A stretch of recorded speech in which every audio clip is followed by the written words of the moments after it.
gẹ́gẹ́gẹ́ lójú òun tẹjọ́ dẹ̀ wọlé tọ̀ wá o ọlọ́run má jẹ́ rógùn àkówárá ọlọ́run má jẹ́ rógùn àkówárá. ṣé gbogbo ẹ̀ tẹ́ ń tẹ́sí mi sórí WhatsApp ní orí Facebook that we love you wọ́n bá bí ìyá yín rí ẹ tún wá tẹ́sí òṣìṣàyín sẹ́rẹ̀ ní 234 234 pé mi mọ lọ́ọ̀bù orí burúkú tẹ̀ ń pin kiri ẹ̀ẹ́dẹ̀ kọ́kọ́ lọ lọ́ọ̀bù fámìlì yìí náà ṣé mo ní kẹ́ wá bá mi pé ẹ lọ́ọ̀bù ni àbí mi sọ fún mi pé bísíǹsì mò ń ṣe lórí WhatsApp mi abẹ́ẹ̀rí ni block ṣẹ́rí good luck mommy orí ẹ̀ ò dáa ó gbàdúrà good luck fún rẹ̀ don't I said I don't want to see +234 234 Nigeria number. I don't want to see it near my phone. I don't want to see you. And if you like me, comment on my page. Comment on my page or go inside the Facebook. Ori yin buru ni. I said don't come into my WhatsApp. Èmi ò ráyè ranu bí ti yín iṣẹ́ lèmi ń ṣe.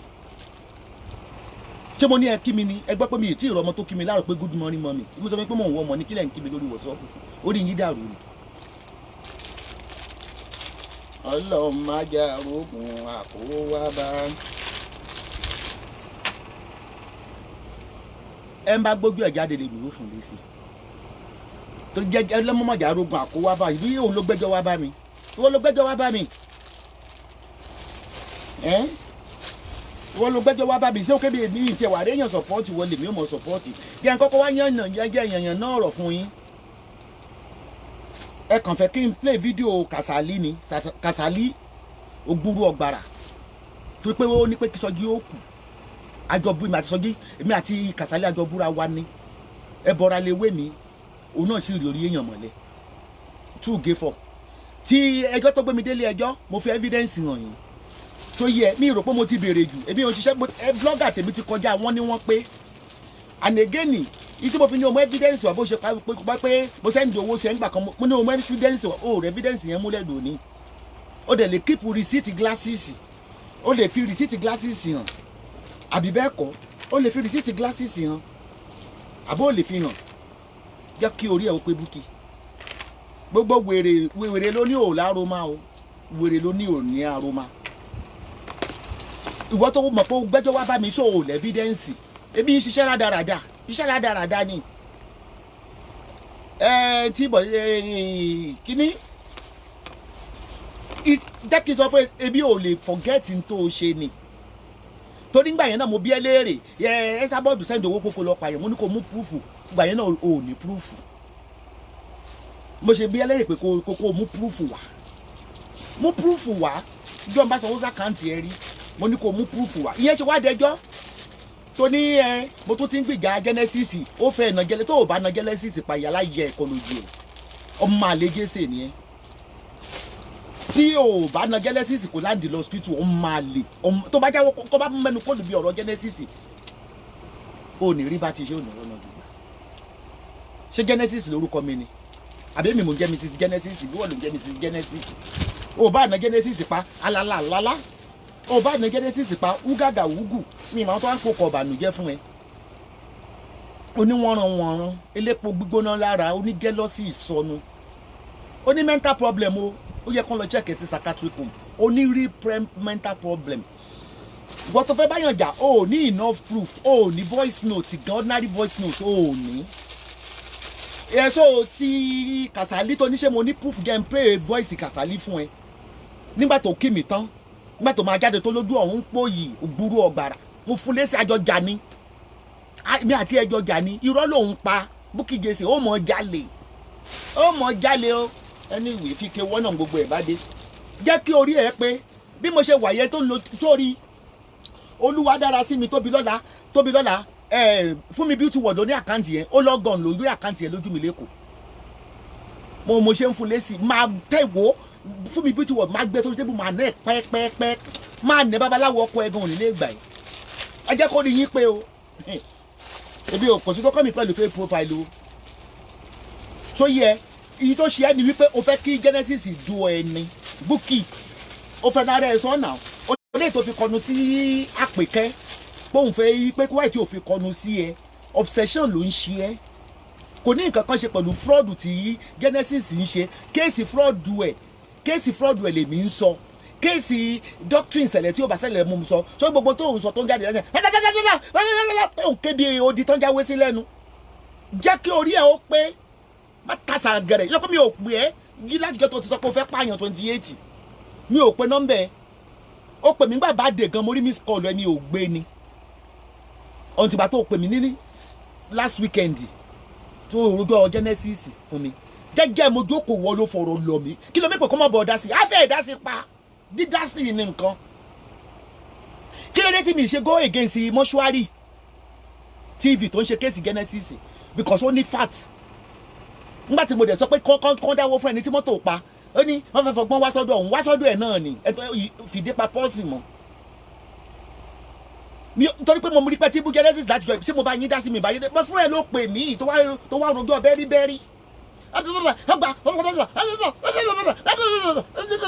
jẹ́ kí orí ẹ̀ ó pé búkì mi ò gbá tiẹ̀ láti bí ìsọ̀hún yẹn jẹ́ kí n tètè sọ fún ẹ táwọn èèyàn bá move on tó máa ń gbàgbé nǹkan lórí ebi ò gbàgbé o bẹ́yàn bá sì bù mí láṣẹ́wó tó lọ́mọ mi ya aṣẹ́wó ọmọ mi ya ó sì gbà pé kéèyàn sọ pé mo fẹ́ pààyàn just like bí Sunday Igboho tó fi pè mí lẹ́sẹ̀kẹsẹ̀ ó kọrúkọ títí ẹ̀jẹ̀ oúnjẹ tẹ́jọ jáde ní wúńbù kan náà odó náà fẹ́ pààyàn ìwẹ́ ò dá búkì ìwẹ́ ò dá láti bí ìsọ̀hún yẹn mi ìmọ̀ báwọn èèyàn ṣe ń tọlọréètì ẹ̀ nàmà láwọn tàdáàtì mi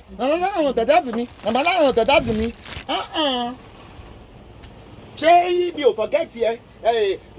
mi ò forgive ẹni mo celebrate ẹ ń bàbá di ẹ àní o máa ń pa irọ́ gbogbo ọ̀rọ̀ téèyàn bá ń sọ láyé tí o bá ti ní evidence ẹ wo jẹ́mi wá ń jẹ torí mi fẹ́ lọ èmi ní ṣiṣẹ́ tèmi lọ́wọ́ o wo láìkí kò mọ póòsì Louis Vuitton yìí o arọ́sì mo ti mú o báàgì yìí o dẹ̀ fi rìsíìtì wọn a ní òfin rìsíìtì tó fi san mílíọ̀n ó jẹ́ kí orí ẹ̀ ó pé máa wọ ní kàtì ẹ̀ ọmọ kókò sẹ́tẹ́ mi lè bá dọ́gba kò sẹ́tẹ́ mi lè bá gbogbo tó ní reputation lórí Facebook tẹ́lẹ̀ ó fẹ́ fi ọ̀rọ̀ Genesis gba reputation kò sẹ́tẹ́ ò ti kọlù lórí Facebook wọ alájàngìlá ọmọ àlè jẹ́ kí orí ẹ̀ ó pé gidigidi jẹ́ kí orí ẹ̀ ó pé torí jẹ́jẹ́jẹ́jẹ́ mo jókòó èmi ò bá yín dá sọ́rọ̀ Genesis tẹ́lẹ̀ ẹjọ́ yín ṣe wàhálà àti yín nìyẹn tẹ́lẹ̀ ìdí ò tí ń ṣiṣẹ́ Genesis ti pẹ́ bí ò dá sí kò kàn mí tó yẹ kò kàn mí bọ́tí nítorí pé wọn ò pè mí sí ìwọ́dí ìdí ìpè mí ni pé kí n bẹ́ ẹ jáde mo sì jáde mo bú Genesis mo dẹ̀ sọ pé ìwọ gan náà àṣejù ẹ pọ̀ jẹ́ kí orí ẹ ṣe kó o pẹ́ kọ lẹ́tà pé don't cry for me fẹ́ lọ parẹ́ má jẹun rọ́ọ̀lù tí má rọ́ọ̀lù ẹ olóòbí kú ló rọ́ọ̀lù ẹ ni ọmọ jákujàku o gbọ́dọ̀ kọjú sí sọjí tó ń ba ayé ẹ̀jẹ̀ kiri o dẹ̀ gbọ́dọ̀ kọjú sí sọjí tó ń ba ayé ẹ̀jẹ̀ kiri o tiẹ̀ fẹ́ kí n sọ̀rọ̀ rárá abótí báyìí pé blogger ni mi gbogbo tó bá wà lórí Facebook pátápátá mo gbọ́dọ̀ yọnu sí ìgbà tójú mi ò fọ́ tí mo rí tó ń lọ lórí Facebook as a senior blogger yín ṣe ní yọnu sí ṣé iye kó ń ṣe èrè ṣé iye kó ya wèrè má jẹ́ ń dákún oní depression má jẹ́ ń dákún depression ẹ̀ èmi sì ń sọ fún tí mo sọ lẹ́ẹ̀kan yẹn mi lè fò pọ̀ jù mo ní fún wa ní rìsíìtì tó fi sẹ́ndì 10 million mo lè mi ga jáde wà mọ́ ìpè mo mí ní Genesis abo ya wèrè ni abo ṣí èrè ni ọmọ wojú gidigidi kò ìtàn lára mi o ó ń gbá lára mi burúkú bí mo ṣe sọ pé mi ní dẹ́nì kankan léèrè lórí Facebook ìwọ máa gbé sílẹ̀ máa nà ẹ́ ni ìwọ ọmọkọ́mọ aláìmoore bẹ́ẹ̀ náà ni mo wá sí bá di ó ti gbàgbé tí ọmọ yẹn tí mo náà jọ bá di àbúrò ẹ̀ ni over 500 pounds mo náà kì í ṣe ní dọ́là sí n bọ̀ bá sọ lórí péjì ó lé mi di ń jẹ lọ hòtẹ́ẹ̀lì ó jẹ̀bi tó fún mi ló ń jẹ lọ hòtẹ́ẹ̀lì ìwọ ọmọ aláìmoore ṣé ìwọ tó pé gbogbo ìgbìyànjú mọ̀ kò ní rọ́ ni èyọ pathological liar ó tẹ́ pé wọ́n support mo sọ pé mo ṣe sọ pé why you can fight ṣé ti gbàgbé tọmọ yìí ṣe ni ṣé ti gbàgbé gbogbo orúkọ 28 tó ló fẹ́ lọ pa gbogbo èèyàn lé babaláwo tó fẹ́ nára ẹ̀ka ó rò pé ó fẹ́ fi ọ̀rọ̀ Genesis rebrand rẹ̀ Genesis ní tiẹ̀ lọ́wọ́ ó fẹ́ dé òní kò dẹ̀ bọ́ sí i because ó rẹ̀ pé máa yẹn ní taste ó dẹ̀ pé máa yẹn ní ẹ bá bínú pé mo pa ṣáàtì mọ́ yín lẹ́nu tó mọ̀ pé tẹ́yìn bá bẹ̀rẹ̀ ṣáàtì ní 6 hours ẹ̀ ṣì wà ń bẹ̀ ege mi náà sọ tèmi náà yín fún yín láyè kẹ́ wà ń bẹ̀ dáadáa o ilẹ̀kẹ́ ọlà nìyí o ilẹ̀kẹ́ owó ilẹ̀kẹ́ ọmọ ilẹ̀kẹ́ lànà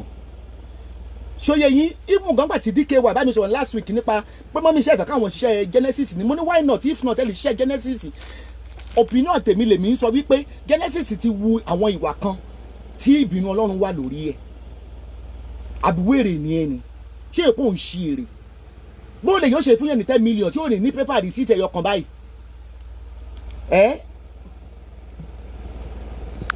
bó ni èyàn ṣe fún yẹn ní 10 million tí ò ní receipt ẹyọ kan you a pathological liar nígbà tó sọ pé mo fún ẹ pé o korúkọ èèyàn 28 tó ń interview ẹ lọ sí ọ̀dọ̀ ìyá Ṣẹ́gun ó ní ẹsà bọ́ọ̀dù fún ẹ mẹ́jọ ń bẹ̀ mo dẹ̀ ṣe ṣàtìjọ́ ẹ̀ mo ní mú receipt àbẹ̀ yín ni kò lọ pààyàn ní fún ọ lówó ṣe kí ni pátátátátáta náà lówó o ká lólòdè lẹ́ẹ̀ni 10 million kọ wọ́n tó ló máa save 50,000 fọdún méjì àwùsùbí láyé náà ṣàpẹ́ owó tí mò ń pa láàrin oṣù kan bring it on èmi àfẹ́ ẹ̀bọ ọ̀rọ̀ tí mo sọ fún Genesis gan mo I'm sure pé torí ẹ̀ gan ni ò ṣe pé nítorí èmi gan ti bá yé rẹ̀ gẹ́ already láti last year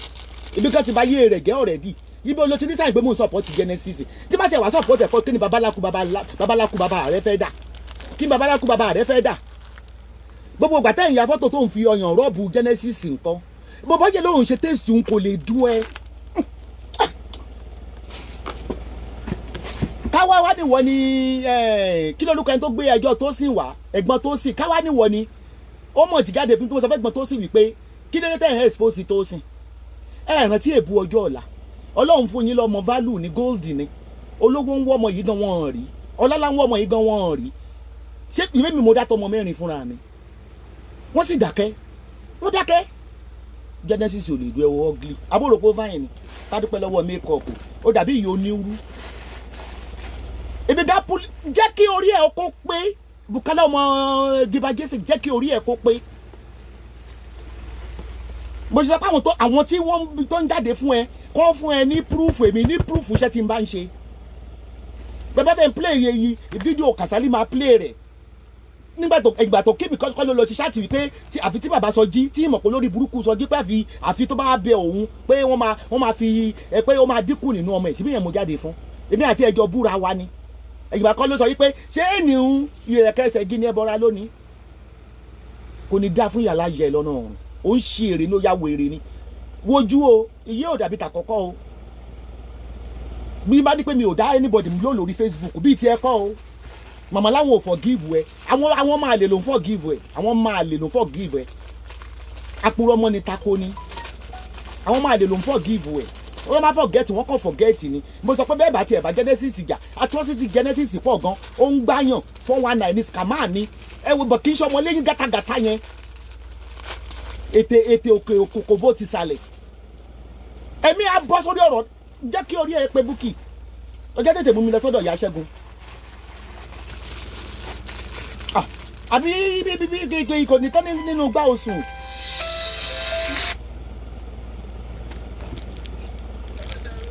mo wà lórí láìsà àti o DKY. Confirmation breaking news. Ajímọ̀bí ti kú mo ló ti kú láti last week. mo sì máa sunkún ẹ̀ kí n máa parí ṣáàtì tó náà mo ṣe jáde ẹ ṣe ẹ kú ọ̀rọ̀ ẹni.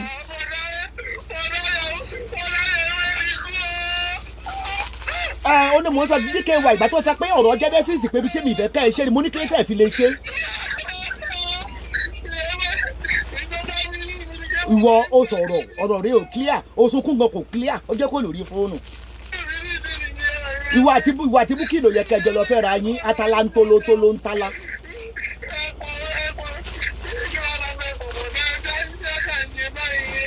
ṣé kò ní rúdù kí n já fóònù mi létí báyìí lọ sunkún ní orí pláfọ́ọ̀mù mọ́ sunkún níbí Ọlọ́run níjà rọrọ ẹ̀ kún. ẹ rò pé mo wà lára àwọn blọ́gà alábòsí ni àbẹ ẹgbẹ́ pé mò ń wojú yín kí n tó jẹun àbí mò ń gba yín ní òkùnkùn pé kẹ́ wá ra lẹ̀ fẹ́ẹ̀kì ẹ jẹ́ kí orí yín ó pé ẹ jẹ́ kí orí yín kó pé gidigidi bí ìwẹ̀ fọjọ́ mẹ́wàá yín gbójú mi jáde pé kẹ́ wojú mi bí ìwẹ̀ fún oṣù mẹ́ta yín gbójú mi jáde kò ní yí ẹ̀wọ́ tó wá sínú inbox mi tó ní pé kí ló ń ṣẹlẹ̀ mà òbòyá ẹ̀ ló ń ṣẹlẹ̀ òbòyá ẹ̀ má jẹ́ ń dákọ̀ ẹ̀ o àbẹ́yẹ ẹni yẹn ń ṣe èrè ní kí ló fẹ́ fa àrìnfín mo mẹ́rí mi tó dé fìlà sórí bíi ti àwọn babaláwo kí ló ń ṣẹlẹ̀ kóró pọ̀n yẹ́ ẹ̀ ló jábọ̀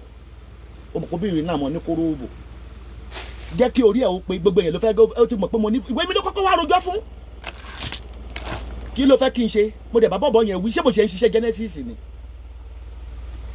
tó bá ṣe ní kí n mú nínú àti Genesis màá mú Genesis.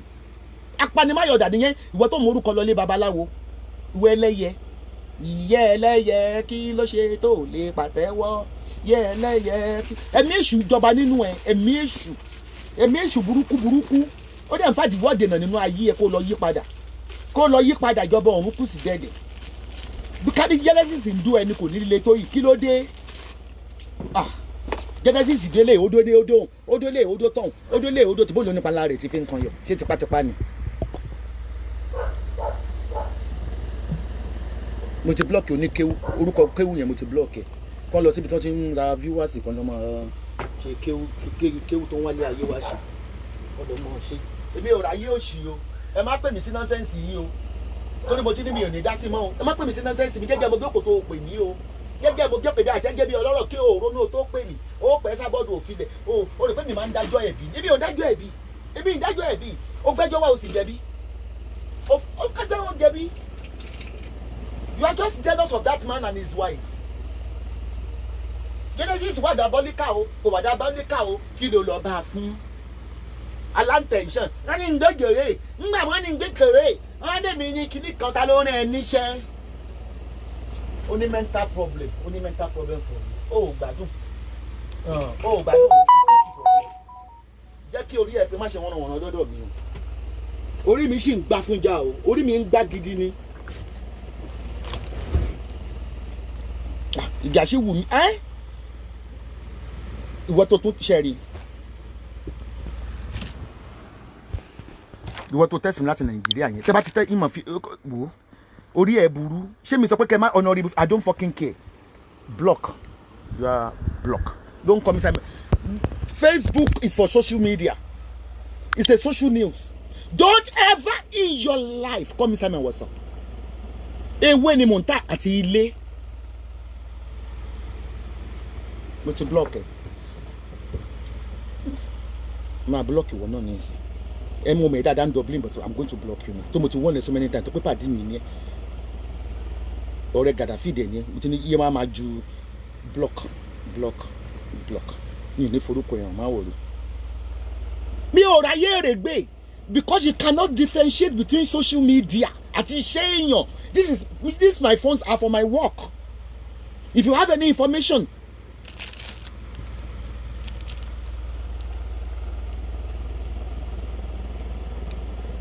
Ẹ má dá àwọn olórí burúkú mọ́ làwọn tó ń hélì àwọn olórí burúkú wọn ni àwọn yóò mọ̀ láyé àlọ́pọ̀lọpọ̀ ló wà ní mọ́túwárì tó wà ní prison nínú wọn kí ló kàn mí ìlú wọn ló fẹ́ẹ̀kì olúwa tóbi lọ́la ẹ̀yin ọmọ ewé ó ní orúkọ tí fún mi bí tú wọ̀dù ńlẹ̀ lẹ́kọ̀ọ́ ni olóńbù mi níbẹ̀ olóńlẹ̀ orúkọ yìí ojú òde ẹ̀rì 10 yóò rí 1000 gan kò sẹ́ni tí yóò mọ fake profile tèmi tí orúkọ mi náà mo fi ń wọ kíní tẹ́lẹ̀ má fi kanra àìta òbò má fi mú mi má fi kanra àìta òbò kó fi mú mi ṣùgbọ́n ẹ kú ọ̀rọ̀ mi o ẹ kú ọ̀rọ̀ mi láti Ìbàdàn o ẹ̀yin ọmọ Ìbàdàn bọ̀dá mi gàbàjábẹ́ pọ̀n bó délé kó kára ilé bó bá dàjò kó bèrò ọ̀nà o tó bá dájú lé ọ̀run nítorí pé ojú ọmọ Ìbàdàn àánú dẹ̀ wá ṣe mí o nígbà tó ń pè mí láti Nàìjíríà ó ti kú láti last week tí mo sọ fún yín yẹn kò sí mo sọ pé any information tí bá fún yín ní orí Facebook is authentic ìrẹ́ ni ọ̀dọ́dì burúkú ẹ̀ sábàdù ó fẹ́ pàjọ́ Ajíbọ̀bí ti kú láti last week because ọpọlọ ẹ̀ ò pick mọ́ láti last week wọ́n dẹ̀ ti pa gbogbo kínní yìí tí wọ́n ṣe announce last week mo sọ pé wọ́n ń palẹ̀ àwọn nǹkan dọ́kúmẹ́ǹtì kan mọ́ ẹ jẹ́ kí n wá sọ kọ́kọ́ fún yín ẹ̀kọ́ ní ikú Ajímọ̀bí jẹ́ fún gbogbo ẹ̀yin olóṣèlú ń dogun ó dọgbọ̀n then ṣẹ́rí wọ́n ní èpè ń jà lóòjọ́ President Akinwumi how are you èpè kì í jà lóòjọ́ gbogbo ẹ̀yin tẹ́ ń gbéra yín ṣépè lórí Facebook àti ẹ̀yin tẹ́ ń lọ tó ti ń ṣépè èpè sì máa jà yín ẹ rántí èpè tí Ajímọ̀bí tó gbéṣẹ́ rẹ̀ ó jẹ́ senator ó jẹ́ first time governor ó tún jẹ́ second time governor ó mú àwọn ọmọ ọdún 8 ní Ìbàdàn ó tì wọ́n mọ́lé nítorí pé wọ́n ní pé kán sanwó akẹ́kọ̀ọ́ ó wá ṣépè kan nígbà tó wà ní second tenure ó ní tí òun bá tún dá sí ọ̀rọ̀ òṣèlú iṣẹ́ ti gbàgbé ìpè yà ní ẹ gbàgbé òun náà lẹ́sẹ̀ máa ń dìbò fún wrong person ó ní tóun bá ti ṣe second term yẹn òun máa lọ resign pé kí Ọlọ́run kó mú tó bá tún dá sọ́rọ̀ òṣèlú. Wọ́n wá 2 weeks ago wọ́n fi gẹ̀rẹ́ national chairman wọ́n yọ Ọ̀ṣìmọ́lẹ̀ wọ́n lọ́ǹchì ẹ̀ wọ́n fi gẹ̀ national chairman mo jókòó sórí àga báyìí mò ń gbárí mú yí pé àbò lórí burúkú APC ò rí adúrú owó tí Ajémọ́bí abẹ́rì gbèsè tó fi gẹ wá ní Ọ̀yọ́ state abẹ́rì gbogbo Mákindé débẹ̀ kò bá òfìṣà kankan gbogbo ẹ̀ ló kó lọ pátá tó dẹ̀ sẹ́ pé pàtí Mákindé kọ́kọ́ máa san 3 months salary àpò ara ẹ̀ ló ti san ní ìwà ìgbà tí ó wá wọlé fún gọ́vnọ̀ fún senatorial seat tó ní mo sọ pé ńgbà yẹn pé Ọ̀yọ́ state á dìbò fún ẹ ó lè wọlé as a senator ní Ọ̀yọ́ state torí gbogbo iṣẹ́ Ọ̀yọ́ state mi ni wọ́n ń gbé fún mo ní press media tó ń bá mi sọ̀rọ̀ láti Ọ̀yọ́ state mo ní ò ní wọlé kò dẹ̀ wá wọlé inú mi wá dùn pé bóyá àwọn APC wọ́n ti sọjí ní headquarter wọn wípé wọ́n ti rí pé ó ti báyé ó jẹ́ káwọn lùsì seat ní Ọ̀yọ́ state àṣerọ́ ni ẹni tó kówó jẹ Arẹ́gbẹ́ṣọlá ẹ fi kú Ajímọ̀bí ẹ fi kọ́gbọ́n ẹ wá wò sùnsùn ẹ yọ Ọ̀ṣìmọ́lẹ̀ nǹkan kan náà gbogbo yín o ṣé Ajímọ̀bí ló yẹ kẹ́ ẹ wá fi replace ẹ fi replace ẹ pé kó wá jọba lórí APC Ọlọ́run ní ìjọba kẹ̀ wọ́n ó gbẹ̀mí rẹ̀ ikú Ajímọ̀bí ó kọ́ wa lọ́gbọ́n ikú Abacha ó di méjì wọ́n ó dogun wọ́n ó dọ́gbọ̀n ilé ayé ìlú mọ̀ ìwọ ṣèkàṣèkà ìwọ gbalẹ̀gbalẹ̀ ẹ̀yin ọmọ onílẹ̀ náà tí àwọn èèyàn ó ralẹ̀ tẹ́ẹ̀kọ́ ọkọ́ àtàdá lọ bá wọn jẹ́ tó máa fẹ́ ju blọ́ọ̀kì tẹ́sọ̀ yìí pé wọ́n máa sanwó ọmọ onílẹ̀ wọ́n máa tún lẹ́ra ẹ̀ ń wọ̀ ọ̀run sùsù bí ẹni tí ò ní kú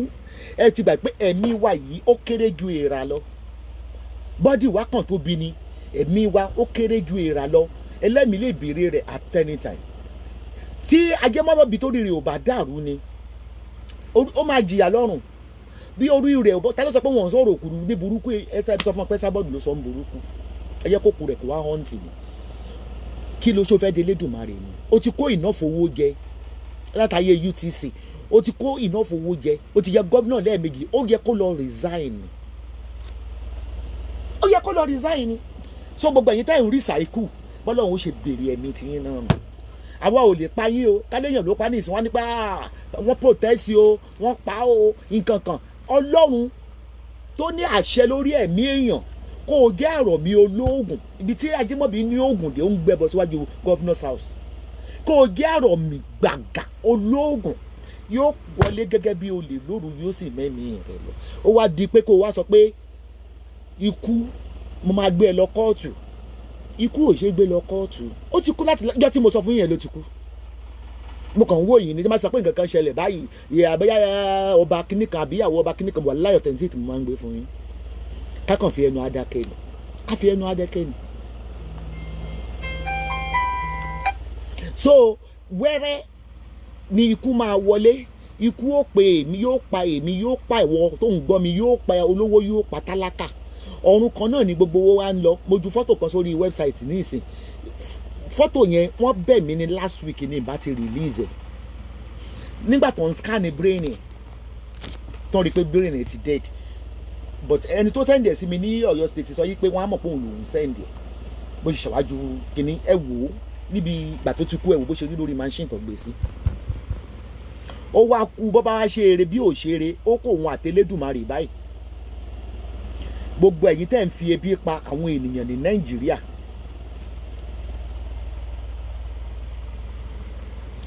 bẹ́ẹ̀ rí ìfẹ́ kí nọ́mbà ènìyàn ṣe bẹ́ẹ̀ rí Ajímọ̀bí ló wà ní machine fọ́tò yẹn wà lórí wọ́ọ̀lù ẹ lọ wò dáadáa fọ́tò yẹn.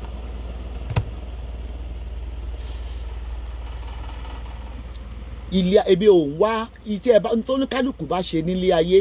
ó lèmi ṣe máa ń sọ òtítọ́ ó lèmi ṣe máa ń sọ òtítọ́ bó o bá sòtítọ́ wàá kú tó o bá sòtítọ́ wàá kú bó o bá jàjà fún mẹ́kúnnù wàá kú bó o jàjà fún mẹ́kúnnù wàá kú bí o bá mú ọwọ́ mẹ́wẹ̀ẹ̀wá kó máa fi gbóúnjẹ fọmọ ádámọ̀ bí o bá fẹ́ràn rẹ wàá kú bí o fẹ́ràn rẹ wàá kú kí ló tá a sọ òtítọ́ ká sọ pé àyà wa ń já láti sọ òtítọ́ kó má bàa búyàn wàá kú kò sẹ́ni tí ò ní kú. Ó ní ọmọlàkejì rẹ lára ni wàá kú. Oró òótọ́ ńlẹ̀, orí òtítọ́ ńlẹ̀. Ẹlòmíì ti spend owó lórí ilẹ̀ bóyá ó rà ságà ni, ó ti fẹ́ǹsì ẹ̀ tó máa débẹ̀ báyìí wọ́n ti gbà. Wọ́n náà ó kú. Ẹlòmíì máa proud nílùú òyìnbó wípé mo ti nílẹ̀ o, mo ti nílẹ̀, tó bá dé Nàìjíríà báyìí ọmọ gbọ́ títì ti jẹ́ gọ́ọ̀mẹ̀ntì ti gbà á, ẹ̀ẹ́dẹ̀ ní dówó wọn padà. Wàá kú, ọba á kú, ìjòyè á kú. Kí ló dé tẹ́ wá dájú ní Nàìjíríà ẹjọ́? Buhari òkú alàyè níwọ̀ already working corpse ni ẹ́, ó ti kú. Torí pé tí at least ó máa mọ̀ nípa new appointment fún late Ajimobi. Ṣé Ajimobi pẹ̀lú bó ṣe bá ilẹ̀ Yorùbá jẹ́, ṣé ó entitled láti jẹ́ chairman APC? Ìndògùn ilé ayé ló mọ̀, ẹ jẹ́ ká yí wà padà. Ibi tí mò ń bá yín sọ̀rọ̀ lọ́wọ́lọ́wọ́, ikú lè dé ní wákàtí kan ní ìsìn tó ní pẹ́ sábọ́ọ̀dù mo fẹ́ gbẹ̀mí rẹ̀. Mi ò ní túràrí tí ìfìlẹ̀ kú lọ. Kọ́lọ̀ ṣáà fi kú rere pa wá, ìjọba ọ̀run ní gbogbo wa ń dù. Ajimobi ní tó ṣe nílé ayé ó ti wá dópin báyìí. Ìkànnmùdùn yóò jẹran rẹ̀. Wọn ò ní fi limousine ẹ, wọn ò ní fi sí ẹ. Ẹsẹ̀ mẹ́sàn-án, ṣẹ́sẹ̀ mẹ́fà lẹ máa ń pè ní onílé ayé. Ó wà lábẹ́ fake profile, ó ń ṣekúṣẹ́yẹ. Ìwọ náà máa rí ẹ nílé olú, ìwọ ló máa tún gbé ọlá wọ bòmíì. Ikú oró ló kù,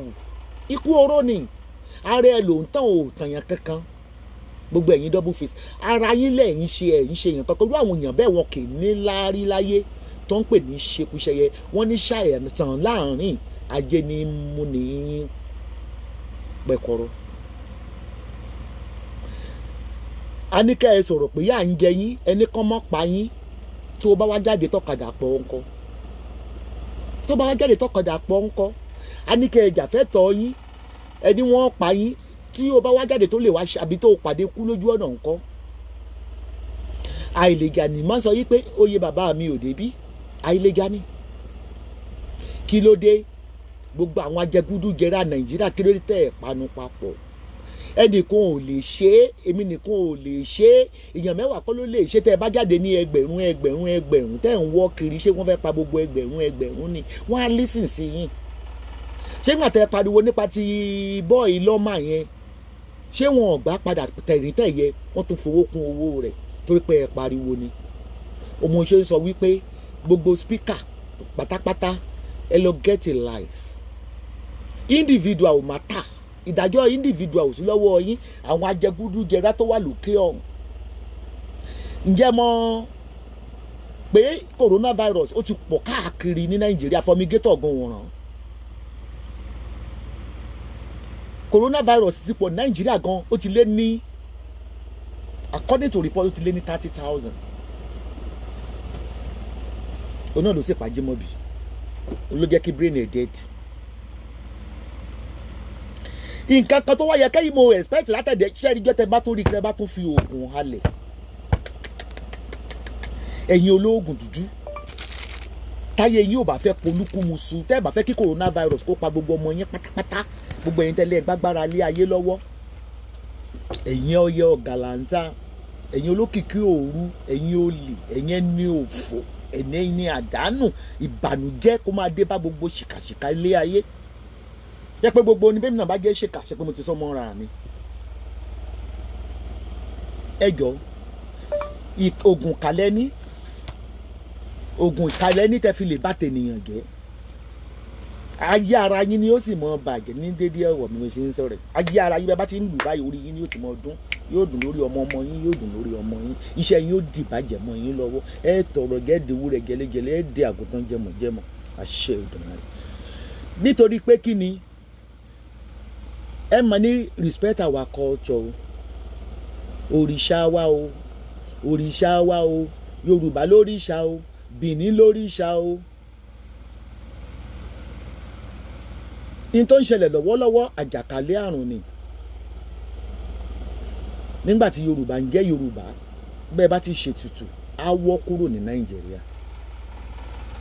Ṣé rí i pé gbogbo yín fúyẹ́, ọba fúyẹ́, babaláwo fúyẹ́, ìjòyè fúyẹ́, àwọn àjẹ́ tó ń tìyìn lẹ́yìn gan ayé wọn ti bàjẹ́. bí àti ẹ̀rí à ń rí nínú fíìmù Yorùbá wọ́n ní kán pèsè sílùú nítorí àjàkálẹ̀ àrùn. mo lọ Ọlọ́run ti gbàgbára lọ́wọ́ gbogbo ṣìkàṣìkà, gbogbo arúgbó aṣọ mọ́ balẹ̀, gbogbo ẹni tí máa ń mórúkọ ènìyàn lọ sáré káàkiri lọlé babaláwo oníṣègùn, gbogbo elérò burúkú, elérò ikú kó máa jáwọ́ lu ilé yín, àrùn kó máa wọnú ilé yín. Torí pé kí ni ẹ wá lu agbára àjẹ́, ṣèbẹ́ agbé agbára, àwa la lágbára ilé ayé àdé ìyá ìdí àgbà. Ẹ fi agbára ayé lé ayé, ẹ fi mú kòrónà, ẹ fi mú kòrónà. Ẹ tẹ̀ pátá àwọn ti pásítọ̀, ẹ pátá àwọn ti pásítọ̀, ẹ má sọ ti pásítọ̀ torí bọ́rọ̀ religion làwọn yẹn, ẹ̀sìn àjèjì ni, ẹ̀sìn ìbílẹ̀ ìlú Yorùbá. Ọ̀ṣun Òṣogbo ńkọ́ torí agbọ́ pé yẹn náà ò fún wọn lọ́mọ mọ́. À ń sọ fún pé ti ta òrìṣà tí ń gbàdúrà nílẹ̀ Yorùbá ẹ̀ máa bá wa jiyàn, fẹ́ẹ̀kì nìyí, adé yín gan fẹ́ẹ̀kì. Bẹ́ẹ̀ lè ṣe pé fún yàn kan kókó mú un tó bá gbalẹ̀ yín ẹ gbá wọn létí. Babaláwo a máa halẹ̀ ń fàyè hàn, ìyá wájú ilé ẹ ti dẹ́rù bá àwọn ọmọ olóríire tó yẹ kó wá wò ya wọn family house, àyà wọn ń jà àti wọbẹ̀ wọn nítorí pé kẹ́ ẹ mọ́ pa wọn. Jẹ̀bẹ́ ẹlẹ́gbẹ́ gbogbo agbára ilé ayé ẹlẹ́gbẹ́ sọ́wọ́, gbogbo agbára ilé ayé lẹ́lẹ́gbẹ́ sọ́wọ́. Kí ló tẹ̀ ń fi agbára ilé ayé halẹ̀ mọ́ individual ń fàyè hàn ó tẹ̀sọ̀ mi mọ́lẹ̀. Ẹ bá wa fàyè hàn coronavirus kó mọ̀ pa àwọn tán Nàìjíríà tó ti má jímọ̀ bí lọ. Ẹ̀yin òfútù fẹ́ tẹ̀ kán tí ó làró ń ná.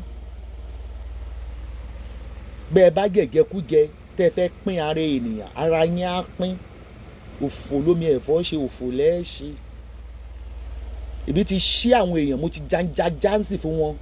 Ṣe rí pé ẹ̀ ń wéèsì ètùtù tẹ́ ń lọ fún babaláwo, ayé ń ṣe ọ́, ayé fẹ́ gẹran, waste of money, ẹ̀ ní bọ́ nínú ogun ayé ọ̀hún. Ètùtù dà tó fi ń kó àjàkálẹ̀ àrùn láyé àtijọ́. Kíní tó ń ṣẹlẹ̀ lọ́wọ́lọ́wọ́ ti ṣẹlẹ̀ nílùú Nàìjíríà rè in the 70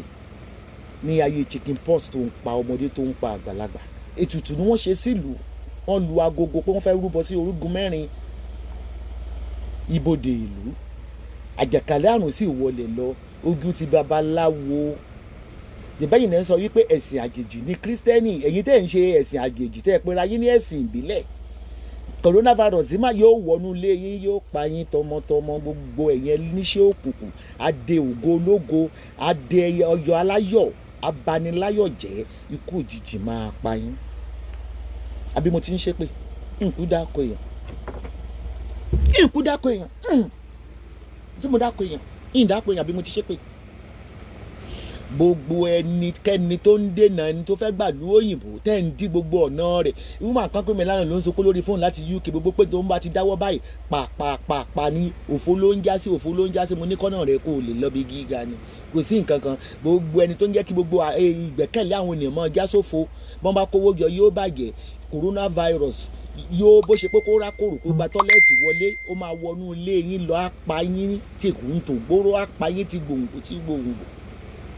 Àsìkò tí ṣe yẹ kẹ́yìn kí n sọ pé kẹfà yé eyín fọ́lọ́ ní ìsinyìí ni, yìí ni sọ pé kẹfà yé eyín fún Jésù, torí Jésù wọ́n fi ń lu jìbìtì ní ṣọ́ọ̀ṣì ni, lórúkọ Jésù wọ́n fi ń lu jìbìtì. Ẹ fà yé eyín fọ́lọ́ ni, ó nìkan lọ́nà òtítọ́ àti ìyè. Ẹ gbé Kùránì, ẹ máa kírun lẹ́ẹ̀márùn lójúmọ́.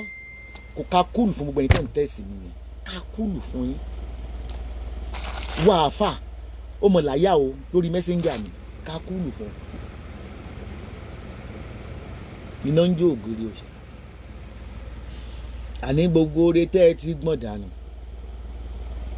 Mo lé ẹ̀gbọ̀n dànù, ẹ̀gbọ̀n dànù, káwọn mo ti gba gbogbo ògo, ó gbà dànù. Olóore ti gbóore rẹ̀, aláàánú ti gbá àánú rẹ̀. Àsìkò nù pé àdàlódé yìí. Àní bó ṣe wí pé bó òkú òrùn lé tó sá fún coronavirus, yóò gbàgbé tọ́lẹ́ẹ̀tì wọlé láti sọ́kàwé, yóò wà rìn wà bọ̀, yóò sì pọ̀ òrùn tìdílé.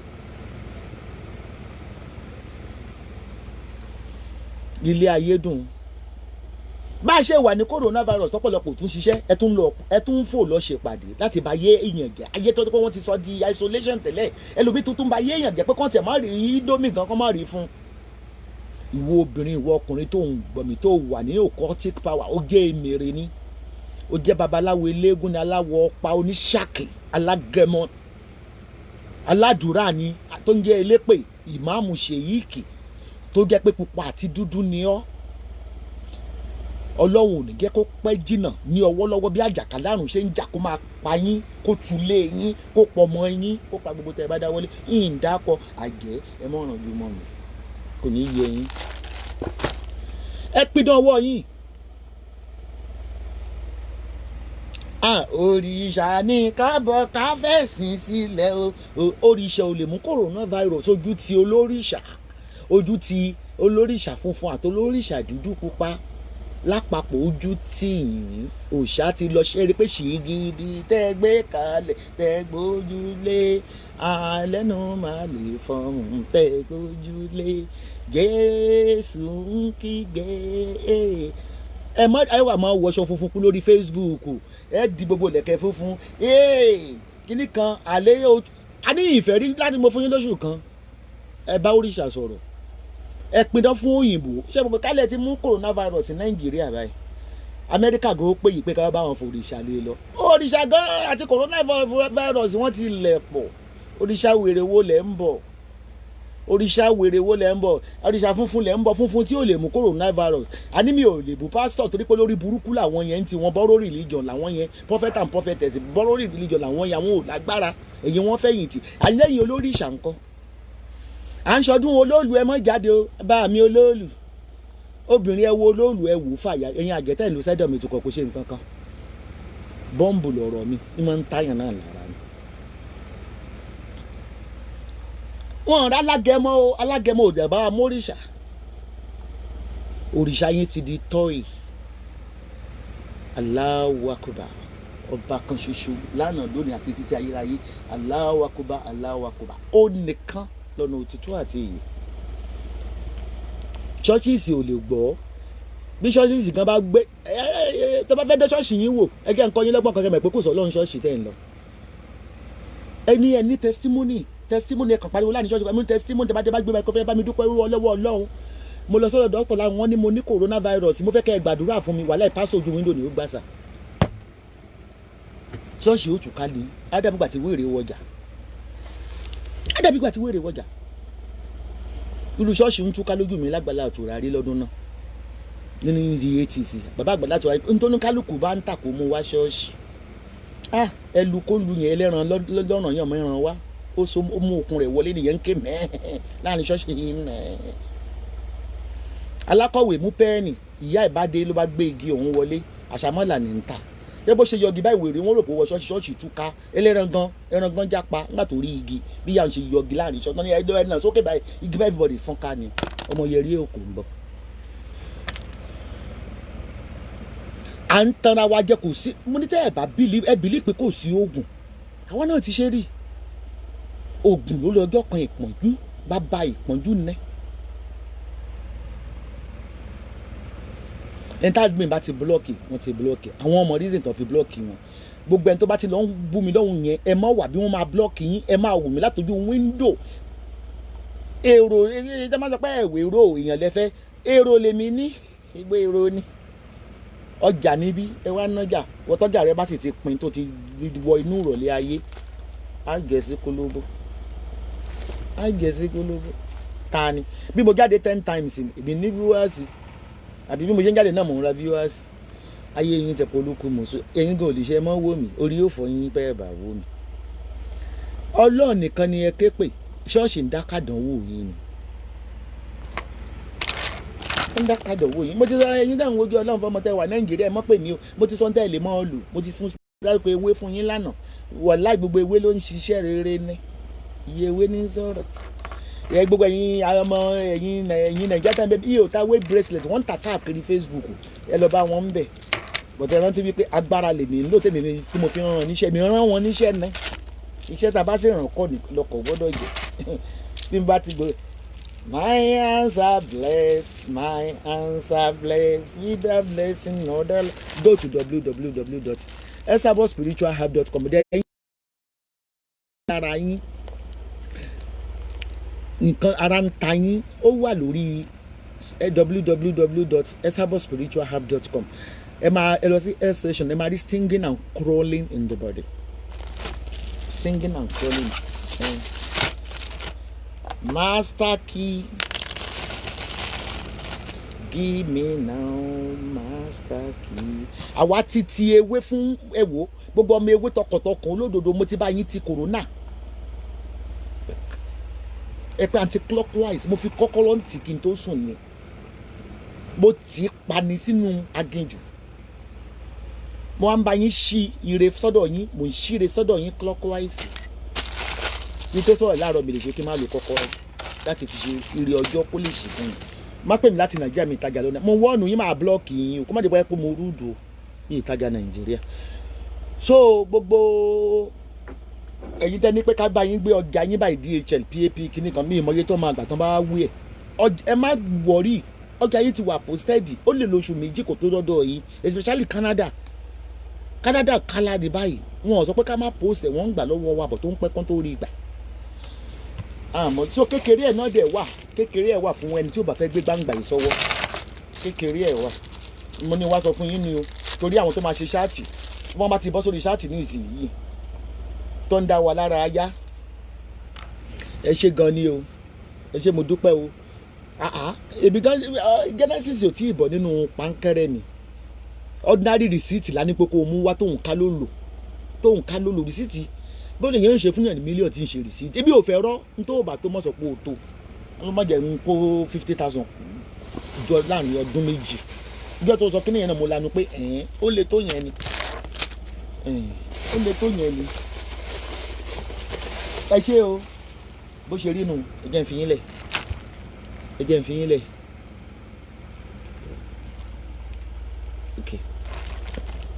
Bó ṣe rí nu kábíyèsí ọlọ́run ìbà rẹ o, ó nìkan ni ẹ mọ́ forí balẹ̀ fún, ó ní Alpha àti Omega yín lọ́jọ́ gbogbo. Ẹgbìnrin ọ̀tẹ̀ ẹ lè débí kankan kò ní yẹ yín, ẹ ń ṣe èrè. Bí mo jẹ́ ṣe wà ìga mo ti gbáṣọ ọ̀gá wọ̀ anybody. Ará òkè lọ́hùn ni ìrìndá lóhùn torí àti mọ̀ pọ́ta ni wọ́n bọ̀tọ̀ ta ilé ẹ̀gẹ́ ṣe lè rest in peace Ajímọ̀bí tó pọ̀ mọ́ Ìbàdàn ni ọ́, ìdájọ́ ẹ wà lọ́wọ́ Ọlọ́run. Ó dàbọ̀ báyìí.